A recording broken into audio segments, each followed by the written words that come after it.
Idaho 5051 hosts the Rage Against the Regime rally at the Idaho State Capitol. I have denial that Trump was voted in again. I'm your neighborhood reporter, Steve Denton. I've been to several of these rallies, and this one had far fewer people, in the hundreds instead of the thousands.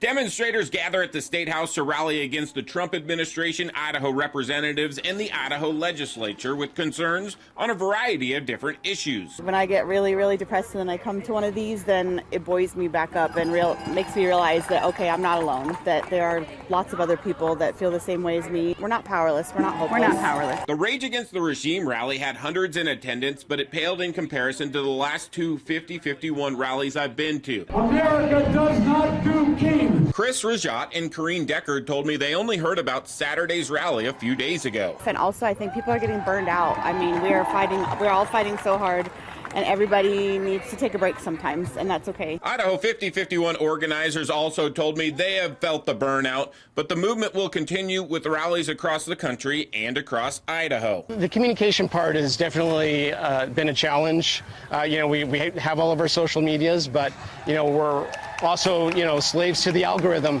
And we've been actually working a lot on the back end to improve that communication. Organizers have put together an email list to reach people that don't use Facebook and other social media avenues. Joe Termas says coming to rallies marks the first step in attempting to make change. But to make real systemic change requires time, it requires money, it requires the use of everybody's skills. But whether it's communication, moving the rally to earlier in the day to avoid the heat, or because it's just summer in Idaho, this rally didn't hit as hard as the previous ones. Yeah, I think there is some sense of burnout, even amongst the organizers. There's also, a little bit of futility, I think, on people's parts as we get an onslaught of bad news every day. This rally featured a drive for school supplies, and organizers have also set up a food bank.